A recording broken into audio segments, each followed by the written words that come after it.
You're standing there in your kitchen. You have no idea why you're here. 30 seconds ago, you had a purpose, something important to grab. But now, nothing. Just you staring at your refrigerator like it holds the answers to a question you've already forgotten. Does this happen to all of us or just you? Is it a terrible brain-eating amoeba? The onset of some memory-destroying disease? Well, stay tuned because I'm about to tell you exactly why it happens. Welcome to All the Things. I'm Travis, and today we're talking about the doorway effect. Why walking through a door makes you forget, and what it reveals about how your brain actually works. First, let's make sure this is happening to you, because the research says it definitely is. Picture this.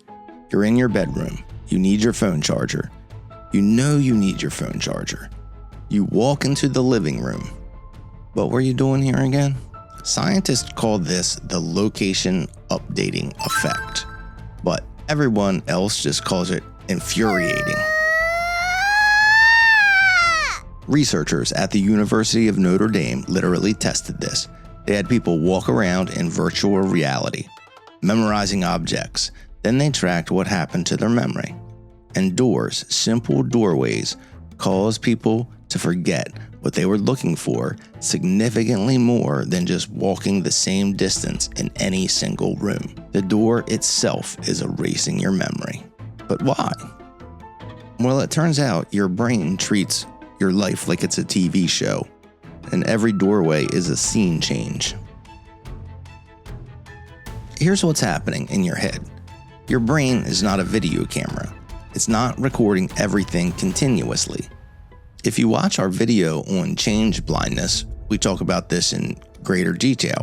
Instead, what your brain is doing, it's chunking your experience into events. Little packets of memory organized by location and context. Think of it like chapters in a book.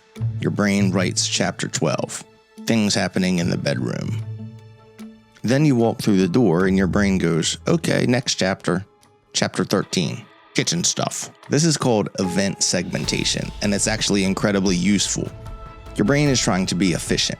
It doesn't want to clutter your current thoughts with irrelevant information from the last room. When you're in the kitchen, who cares about what you're thinking about in the bedroom?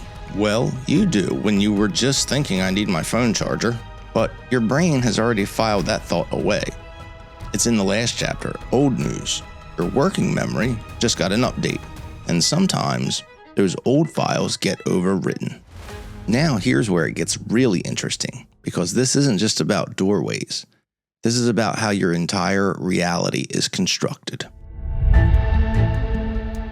The doorway effect is just one visible symptom of something your brain is doing constantly, automatically organizing your world without asking permission. You experience this as a smooth, continuous reality, but that's an illusion. Your brain is actually stitching together fragments, chopping your life into events, discarding what it thinks you don't need, predicting what comes next. This is why you can't remember most of your daily commute, why time flies when you're having fun, traumatic moments feel like they're frozen in time, and why going to new places makes time feel slower. Your brain is creating more event boundaries because everything is unfamiliar.